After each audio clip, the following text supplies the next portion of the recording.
Hello friends, आपका स्वागत है हमारे यूट्यूब चैनल स्टूडेंट्स केयर पर। तो अब तक जैसा कि हमने क्वेश्चन किया, अब तक 12 क्वेश्चन कर लिया हमने। तो इसके बाद 13 नंबर क्वेश्चन मैं आपको करवाने जा रहा हूँ। 13 नंबर क्वेश्चन आप हमारी लूसेंट की वायुसेना भर्ती परीक्षा के लिए जो बुक है लूसेंट की, उसको सोल्व करवा रहा हूँ मैं। तो उसका सीरीज का समांतर श्रेणियों का क्वेश्चन जो कि 83 नंबर पेज से स्टार्ट होता है, समांतर श्रेणी का चैप्टर, उसका 13 नंबर क्वेश्चन है, वो मैं सोल्व करवा रहा हूँ। जैसा कि 13 नंबर क्वेश्चन में हम अपने को बोला गया है कि किसी एपी के पी पदों का योगफल क्या होगा यदि उसका आरवा पद 4r + 1 है, ये अपने को दिया गया है। तो इसने बोला है अपना आरवा पद अपने को दिया गया। कौन सा पद दिया गया अपने को? आरवा पद। भाई सबसे पहले आपके दिमाग में क्वेरी क्या बनी कि आरवें पद का मतलब क्या है? भाई आरवां कौन सा पद होता है? पहला पद सुना है, दूसरा पद सुना है, तीसरा पद सुना है। तो इसने आरवां पद को क्या दिया है? 4r + 1, मतलब आरवां पद r की सीरीज में, मतलब r के क्रम में दिया गया। यदि मैं r की जगह 1 रखूं तो पहला पद क्या होगा? फर्स्ट। r की जगह 1 रखने पर इधर r की जगह 1 रखा तो इधर भी r की जगह 1, 4 गुणा में 1, 4 + 1 कितना हो गया? आरवां पद 4 गुणा में 1 + 1 बराबर आरवां 5 हो गया। यदि r की जगह मैं क्या रखूं? 2 रखूं। r की जगह क्या रखा मैंने? 2 रखा। 2 रखने पर सेकंड, मतलब r की जगह मैं 2 रखता हूं तो क्या बनता है मेरा? सेकंड पद। सेकंड 4 गुणा में 2 + 1 बराबर 9। r की जगह 3 रखूंगा, 4 रखूंगा, ऐसे एक क्रम चलता जाएगा। ये क्या है? 5 है। इसने किसी एपी की, मतलब समांतर श्रेणी पहला पद क्या है? 5, दूसरा पद क्या है अपना? 9, तीसरा पद क्या आएगा? 5 और 4 में 9 में अंतर कितना है? 4 का, तो मतलब +4 हो रहा है। समांतर श्रेणी में सारे अंतर समान रहता है, मतलब इसमें और इसमें अंतर 4 का है तो आगे वाले में भी 4 जुड़ेगा। 9 में 4 जुड़ते हैं तो कितना होगा? थर्ड पद कौन सा होगा? 9 और 4 13, फिर 17, फिर 21, फिर 25, ये होगा। क्योंकि अपने को यहाँ पर बोला गया किसी एपी मतलब समांतर श्रेणी है, तो समांतर श्रेणी अपने को पता है पहले में जितना जुड़ेगा उतना ही दूसरे में जुड़ेगा, इतना ही तीसरे में जुड़ेगा, ऐसे ये चलती जाएगी। तो इसने बोला ये मतलब आरवां पद, मैंने आपको बता दिया आरवें पद का मतलब क्या। इसने बोला क्या अपने को? इसने अपने को बोला है कि उस पी पदों का योगफल ज्ञात करो। अब हमने r की जगह 1 माना, 2 माना, 3 माना, ऐसे ही हम p की जगह भी मानेंगे। क्या मानेंगे? अपनी मर्जी के अनुसार मानेंगे। जैसे कि किसी भाई ने बोला कि p की जगह सर 3 ले लेते हैं, 3 ले लिया, तो ये बताओ p पदों का योगफल, मतलब 3 पदों का योगफल क्या होगा? पहला पद, दूसरा पद और तीसरा पद, इन तीनों का योगफल जोड़ेंगे, क्या आएगा? 5 और 9 14, 5 और 9 14, 14 और 13 27, इसका क्या हो जाएगा? 27 आ जाएगा। आ गया। तो ये 27 है, p की जगह 3 लिया, 27 है, मतलब p पदों का योगफल कितना आ गया? 27। तो ऑप्शन में 27 दिया है क्या? यहाँ पर नहीं दिया है, तो कैसे फाइंड करेंगे? तो इसको फाइंड करने के लिए ये p बराबर 3 लिया है हमने, यही हम ऑप्शन में रखते जाएंगे, p बराबर 3 रखते जाएंगे। पहले ऑप्शन में p बराबर 3 रखने पर पहले में p, ये पहला क्या है अपने पास? p इंटू में p + 2, p की वैल्यू 3 ली है तो 3 यहाँ पर, 3 इंटू में 3 + 2, ये कितना हो गया? 3 और 2 5, 5 इंटू में 3 कितना हो गया? 5 दिए 15। ये 27 आ रहा है क्या? मतलब पहला ऑप्शन नहीं होगा। दूसरे में p इंटू में 2p + 3 कितना लिया? p इंटू में 2p + 3, ये सेकेंड ऑप्शन अपने को दिया गया है। तो यहाँ पर हम क्या लेंगे? p बराबर वैल्यू लेंगे कितनी? 3। p की वैल्यू 3 इंटू में 2 इंटू में 3 + 3, 2 को 3 से मल्टीप्लाई करने पर क्या आएगा अपना? ये 6 आ जाएगा, 3 प्लस में हो जाएगा और यहाँ पर 3 है, 6 और 3 9, 3 इंटू में 9 बराबर ये 27 अपना आ गया। तो मतलब दूसरा ऑप्शन अपना हो जाएगा। ऐसे ही हम अपनी यदि अपने पास एग्जाम में टाइम बचता है तो इसी प्रकार पे की वैल्यू 3 सी में और डी में ऑप्शन में रख कर देख लेंगे। यदि उनमें से किसी का भी मैच होता है तो ये समझ लेना या तो हमसे कैलकुलेशन में गलती हुई है या फिर अपना तरीका गलत है। लेकिन यहाँ पर यदि हम सही कैलकुलेशन करते थे किसी में मैच नहीं होगा। 2 में रखने पर देखते हैं, 3 नंबर में और देखते हैं। 3 में रखने पर पी की वैल्यू p इंटू में 2p प्लस 3 है तो 3 गुणा में 2p, 2 इंटू में 3 प्लस 2 ये रख लिया, इसकी स्क्वायर कर दी। तो ये करने पर 3 को मल्टीप्लाई 2 से किया 6 प्लस 2 इधर 3 है की स्क्वायर, 6 और 2 8, 8 की स्क्वायर 64 और उसको 3 से मल्टीप्लाई करेंगे ये मतलब ज़्यादा हो गया। ठीक है, इधर क्या p स्क्वायर की वैल्यू 3 की वैल्यू 9, p स्क्वायर की 3 की स्क्वायर 9। तो यहाँ पर भी रखने पर इसमें भी अपना नहीं हो रहा है, मतलब अपना ऑप्शन नंबर 2 हो गया। ये तो बताया मैंने आपको समझाने की दृष्टि से, लेकिन अपने को ऐसे नहीं करना है। क्यों नहीं करना है? क्योंकि ये इससे करेंगे तो ये अपना टाइम ज़्यादा ले लेगा। अपने को डायरेक्ट क्या करना है, कोई भी आ जाए, कोई भी मैटर आ जाए, ऐसा कोई भी क्वेश्चन आ जाए, जैसा कि मैंने पहले ही बोला कि ऐसे क्वेश्चन हम कॉमन बेस के माध्यम से करेंगे। तो अपने को क्या करना है, आरवा पद दिया है तो इधर को अपने को क्या दिया है, आरवा पद दिया है। तो हम मानते हैं कि CFP का आरवा पद, तो पहला पद निकालेंगे फर्स्ट पद, तो आर की जगह 1, 4 इंटू में 1 प्लस में 1, 4 इंटू में 1 मतलब ये कितना आ गया, अपना पहला पद है 5। तो किसी समांतर श्रेणी का पहले पद का योगफल कितना होता है, ये आपको सभी को पता होना चाहिए। पहले पद का योगफल क्या होगा, पहला पद। कि क्या मजाक कर रहे हो, पहले पद का योगफल पहला पद, मतलब समांतर श्रेणी के 8वें पद का योगफल 8वां पद पहला पद है। तो p की वैल्यू भी मैं 1 मानूंगा, p बराबर 1, कैलकुलेशन इजी करने के लिए p बराबर 1 पहले पद का योगफल क्या होगा, पहला पद मतलब 5। ऑप्शन नंबर 1 में रखने पर p की वैल्यू 1 रखने पर 1 इंटू में 1 प्लस 2 5 आ रहा है, नहीं आ रहा है। इधर 1 रखने पर 1 इंटू में 2 गुणा में 1 प्लस 3, ये इधर 5 आ रहा है। तो अपना ऑप्शन नंबर बी टिक हो जाएगा। मतलब कैलकुलेशन इजी लेनी है तो अपने को संख्याएं छोटी माननी पड़ेगी, कितनी छोटी पॉसिबल हो सके उतनी छोटी। अपने को कौन से पेज भरना है, अपने को तो आंसर पर टिक करना है। जिसका सही टिक हो गया उसको 1 नंबर मिल गया, वो नौकरी के पास लग गया। जिसका 1 नंबर नहीं सही टिक नहीं हुआ, जो कैलकुलेशन में फंसा रह गया, उसका 100 नंबर कट गया। 100 नंबर मतलब गलत टिक करेगा उसका आधा नंबर, और 1 नंबर वैसे ही जाना है। 100 नंबर मतलब नौकरी से पीछे जा रहा है, बात खत्म। ए और बी का समांतर माध्य किसमें होता है, समांतर श्रेणी में समांतर माध्य होता है, गुणोत्तर श्रेणी में गुणोत्तर माध्य होता है। बस, तो इसका कोई बताने की जरूरत है क्या, ए और बी समांतर श्रेणी में? नहीं बताने की जरूरत है, क्योंकि यहाँ पर बोला गया अपने को क्या होगा, ए और बी का समांतर माध्य इसने पूछा है। समांतर माध्य का मतलब क्या होता है, ऐसे कोई संख्या है x, y और z, ये समांतर श्रेणी में है तो समांतर माध्य कोई आपको बोल दे कि x और z का समांतर माध्य क्या होगा, y होगा। समांतर माध्य मतलब दोनों संख्याओं को जोड़ो और उसमें 2 का भाग दो, बात खत्म। x प्लस z बटे 2 बराबर y आ जाएगा, और इधर x प्लस z बराबर 2 को y से गुणा करने पर 2y। ये अपने को बोला गया है कि बीच वाले पद का दुगुना और पहले और तीसरा पद को जोड़ करने पर समांतर श्रेणी में आता है। यह समांतर श्रेणी की परिभाषा है ना, तो बस बात खत्म। समांतर माध्य का मतलब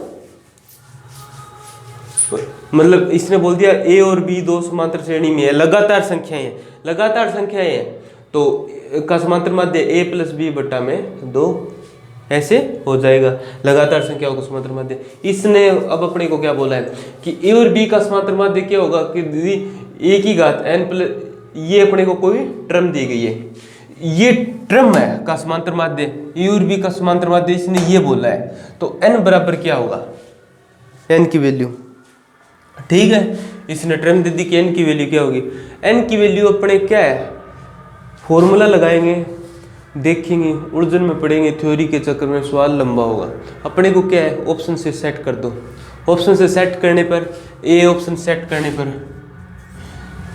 ए ऑप्शन सेट करने पर ए की घात n है तो ए की घात 0 प्लस बी की घात n है तो n की जगह 0 रखने पर b की घात 0 भाग में a की घात n माइनस है तो a की घात 0 माइनस 1 प्लस b की घात 0 माइनस 1। इधर क्या हो गया, किसी भी संख्या की घात 0 होने पर संख्या क्या बचती है 1, किसी भी संख्या की घात 0 होने पर संख्या क्या बचती है 1, समझा।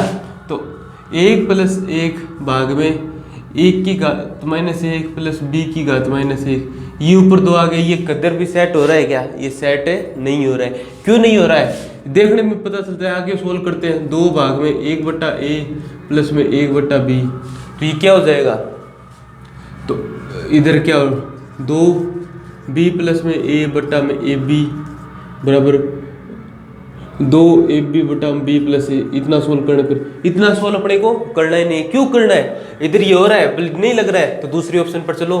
b की वैल्यू, दूसरा ऑप्शन 1 बटा 2 a की घात 1 बटा 2 प्लस b की घात 1 बटा 2 1 की घात n माइनस 1 बटा 2 माइनस 1 प्लस b की घात n माइनस 1, n की वैल्यू 1 बटा 2, b की घात 1 बटा 2 माइनस 1।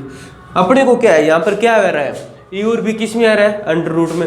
समांतर माध्य के फॉर्मूले में मैंने आपको अंडर रूट बताया क्या, नहीं बताया। दो लगातार संख्या को जोड़ो और 2 का भाग दो, बात खत्म, समांतर माध्य निकल रहा है। तो रूट की कोई टर्म आ रही है क्या फॉर्मूले में, नहीं आ रही है, तो इसको भी कैंसिल करो, ये भी नहीं होगा। सी नंबर पर आओ ना डायरेक्ट। सी नंबर की क्या है, a की घात n मतलब a की घात 1 प्लस b की घात क्या है n, तो मतलब b की घात 1 भाग में a की घात n माइनस 1, तो a की घात n की वैल्यू 1 माइनस 1 प्लस b की घात n माइनस 1, तो b की घात 1 माइनस 1। ये क्या है 1 माइनस 1 0, a प्लस b भाग में a की घात 0 प्लस b की घात 0। किसी की संख्या की घात 0 होने पर उसका मतलब क्या है 1, तो a प्लस b भाग में 1 प्लस 1 बराबर a प्लस b भाग में 2। ये क्या है, मैंने बताया लगातार संख्या को जोड़ो और उसमें 2 का भाग दो, समांतर माध्य आ जाएगा। तो मतलब सी के ऑप्शन 1 रखने पर ये बन रहा है अपनी टर्म, तो बात खत्म। इधर क्या है 0 आ रहा है, ऊपर 0 मतलब ऊपर 2 बताया क्या, 2 के यहाँ पर आना चाहिए नीचे आना चाहिए, तो इसमें ऊपर आ रहा है, तो ये वैसे ही गलत है। पहला ऑप्शन पहला टर्म रखने पर आप समझ जाए, इसमें रूट की बात बन रही है। आपको पता है क्या समांतर माध्य में रूट का टर्म आता ही नहीं है, तो बात खत्म। सी में मतलब a प्लस b भाग में 2 सोल्व हो रहा है, तो अपने दिक्कत क्या है 14 नंबर क्वेश्चन हो गया। ये मैं आपको समझाने की दृष्टि से इतना बता रहा हूँ। यदि आप प्रैक्टिस करोगे तो ये 1 सेकंड में देखते ही करोगे, 1 सेकंड लगना ही नहीं है, पेन उठाना ही नहीं है, उस क्वेश्चन में भी पेन उठाना ही नहीं है, देखते ही करोगे। पहला पर निकालो और p की वैल्यू 1 रखे ऑप्शन सोल्व करो, बात खत्म। इधर क्या है 21, 18, 15 के कितने पदों का योगफल शून्य होगा, कितने पदों का योगफल शून्य होगा, इसने ये पूछा है। योगफल कितने पदों का शून्य होगा, मतलब कितने पद मतलब nवां पद, n की वैल्यू यहाँ पर क्या फाइंड करनी है।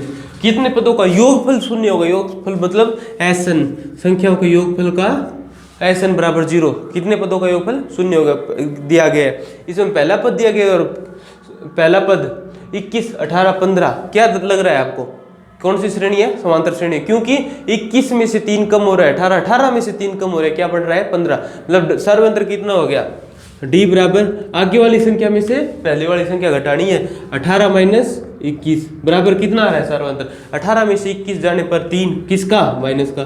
सर्वांतर दिया गया, सर्वांतर दिया गया, पहला पद दिया गया, पहला पद क्या है 21 और पदों का योगफल दिया गया, पूछा क्या है n की वैल्यू क्या करनी है फाइंड करनी है। क्या रखेंगे पदों के योगफल का फॉर्मूला लगा देंगे। Sn बराबर क्या होता है, क्या होता है Sn बराबर, Sn बराबर क्या होता है n भाग में 2 bracket 2a plus n minus 1 into में d।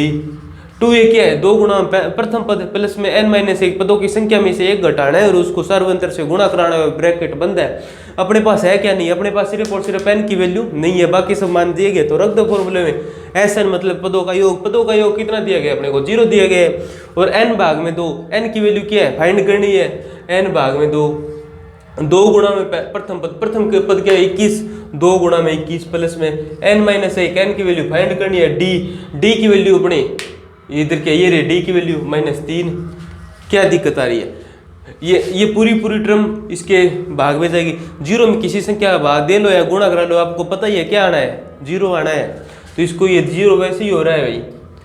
तो 2 को 21 से गुणा कराने पर क्या आ रहा है, 2 को 21 से 42 प्लस में n-1 इंटू में -3, 42 है, ये प्लस का है, प्लस का 42 है, ये इधर आएगा तो -42 बराबर n-1 इंटू -3, 3 की वैल्यू 3 कहाँ पर आ जाएगा, ये माइनस से, ये माइनस यहाँ पर है, ये आगे वाला यहाँ आगे आ जाएगा, यहाँ से प्लस हो गया, 3 इधर गुणा में है तो इधर आएगा क्या आ जाएगा, भाग में आ जाएगा, 42 के भाग में 3, इधर से कैंसिल करो इसको, 42 का 3 में भाग देने पर क्या आता है भाई,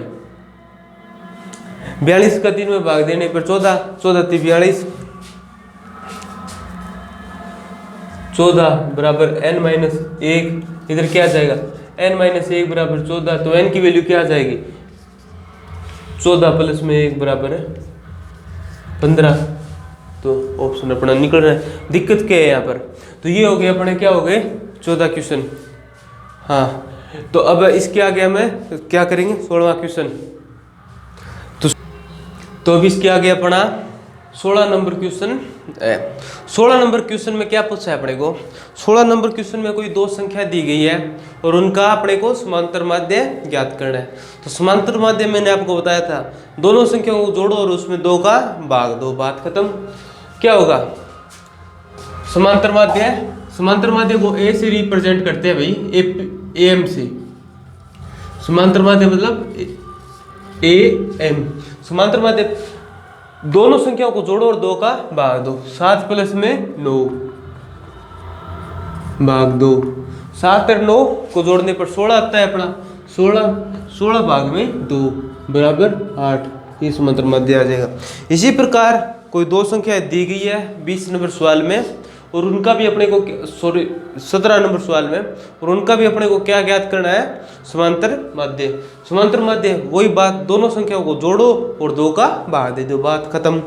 इसका समांतर माध्य क्या होगा भाई, इसका समांतर माध्य दोनों, पहली संख्या क्या है x प्लस वाई, दूसरी संख्या क्या है x माइनस वाई भाग 2, प्लस का y और ये माइनस का y, क्या हो गया कैंसिल हो गया, y से y cancel, 1x plus 1x बराबर 2x भाग में 2 बराबर 2 से 2x, इसका समांतर माध्य क्या आ जाएगा x आ जाएगा। 16-17 नंबर क्वेश्चन हो गया। अब 18 नंबर में अपने को क्या दिया है कि 3 संख्याएं दी गई है। कौन सी संख्या है, a स्क्वायर, b स्क्वायर और c स्क्वायर। तो इसके लिए मैं आपको कुछ रटाने जा रहा हूँ, क्या करने जा रहा हूँ मैं आपको रटाने जा रहा हूँ। रटाना मतलब ए स्क्वायर, बी स्क्वायर और सी स्क्वायर, 3 संख्याएं। यदि आपको कभी भी 3 संख्याएं एपी में दी गई हो और कौन सी संख्या है वो तीनों वर्ग में हो, मतलब ए स्क्वायर, बी स्क्वायर और C square, X square, Y square, Z square, कुछ भी बोला गया स्क्वायर में हो, तो अपने को 3 संख्याएं माननी है। क्या माननी है, पहली संख्या माननी है अपने को 1, दूसरी संख्या क्या माननी है 25, तीसरी संख्या क्या माननी है 49। इसको क्या करो, इसको रटो। मतलब ऐसा कोई भी क्वेश्चन आए जिसमें X square, Y square, Z square या फिर A square, B square, C square AP में है, तो अपने को क्या करना है, पहली संख्या, दूसरी संख्या और तीसरी संख्या क्या माननी है 1, 25 और 49।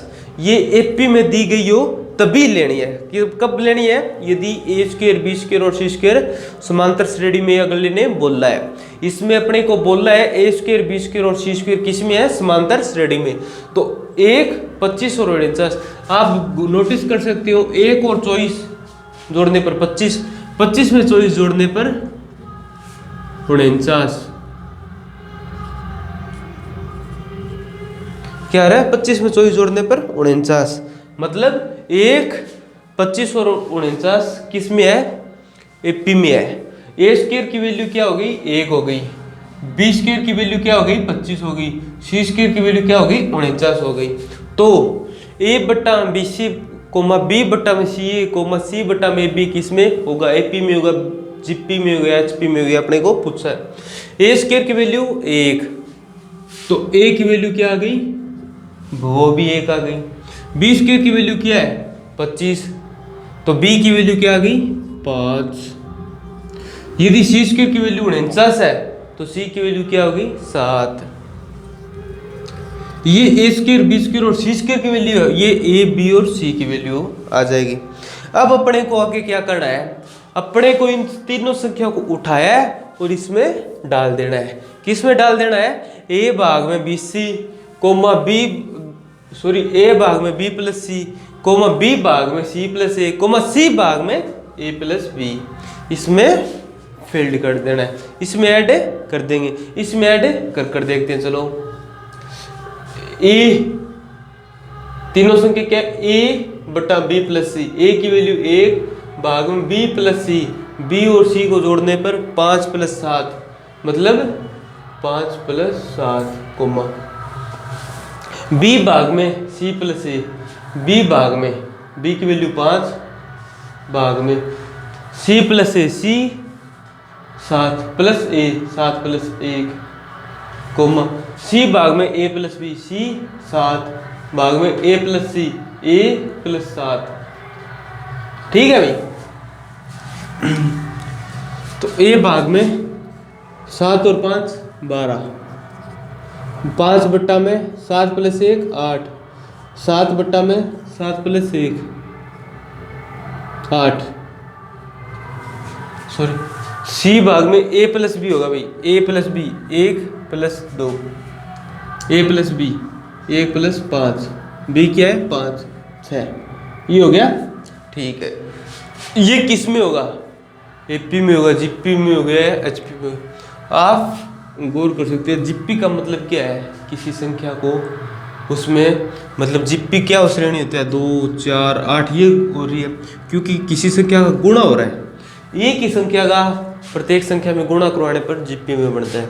तो आप ये बता सकते हो मेरे को कि 1 में किसी संख्या का गुणा कराने पर 5 आता है क्या, आता है, किसका 5 का, तो 5 का ही गुणा 5 में कराएंगे तो आगे 25 आना चाहिए, इसमें 7 आ रहा है, मतलब इसमें जीपी वाला कोई लक्षण अपने को नहीं दिख रहा है, नहीं दिख रहा है ना, तो नहीं दिख रहा है। और वैसे भी ये क्वेश्चन समांतर श्रेणी कर रहा है, लेकिन एग्जाम में अपने को थोड़ी पता होगा समांतर श्रेणी वाला उठा कर दिए, तो हम इसको गैस करेंगे, अब अनुमान भी लगाए तो इसमें जीपी का तो किसी एंगल से अनुमान नहीं लग रहा है भाई, नहीं लग रहा है ना, क्योंकि जीपी का एपी और एचपी का फर्क है। सबसे पहले